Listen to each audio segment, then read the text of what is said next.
Yeah, so look, we've been on a journey now for a number of years. So you talked about the maternity policy. We had a reconnect policy in 2017, and this week we've launched a domestic abuse and violence policy.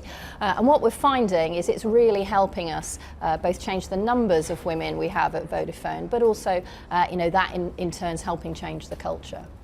In terms of gender parity, though, how far away do you think you are from that? Yeah, so if we look at our numbers, so our board's 45%, our executive committee just 30%, senior women 30% across the company. We've got 40% women in the company, so we're making progress. We'd always like to make faster progress, and we've got lots of exciting plans to keep nudging those numbers forward.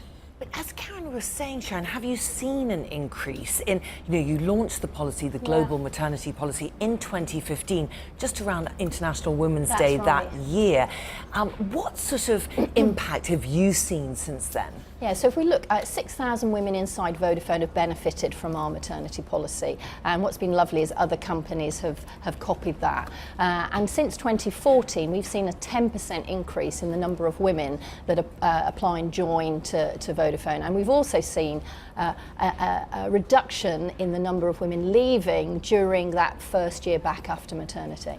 And of course, it's very important to have men, your CEO, you have Nick Reed as part of the conversation. How important is that? Yeah, I mean, we started with Vittorio, Kalau, and now Nick, and both of them, are very, very committed to this agenda.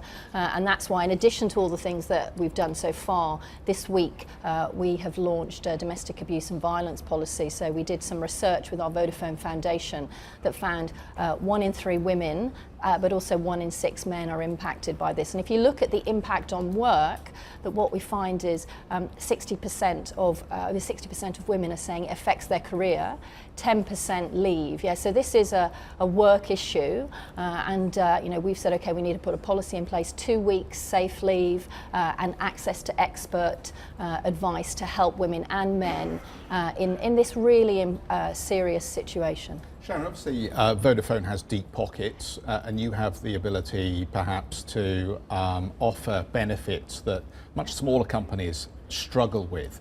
But you obviously have gone through the process, so you understand some of the challenges. What advice could you give to some of our audience who perhaps run small companies who would like to offer some of these benefits to women and those women who go off on maternity leave?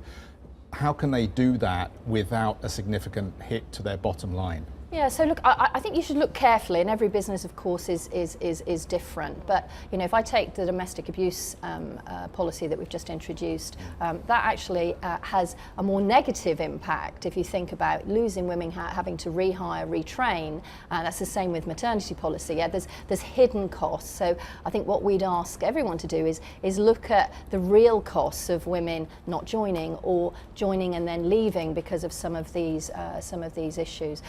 So there's micro reasons why you would do that, but also, I mean, we looked with KPMG and others at the macro. I mean, if we can get more women into work, keep more women in work, then there's multi-million-pound positive impacts to the economy. So there's 2 stories going on here: what's happening in companies, but also what's happening at the macro level. And how do you deal with perhaps those dinosaurs at the investor day meetings who maybe put their hand up and say, hang on a second, what impact is this going to have on the share price? How is this going to affect the profits that fall to the bottom line? Yeah. I mean, Vodafone's a company that already pays a very generous dividend here, and people are obviously concerned about the financial sustainability of a lot of these strategies. Yeah, so look, I mean, in the 10 years we've been doing this, we've only had our investors be supportive. So I think, they see that this is something that helps the company, and for sure sometimes there's short-term investments, but they have medium to long-term payback. Hi, I'm Joanna Bersecci, and thank you for watching. You can check out more of our videos by clicking on the boxes on the screen.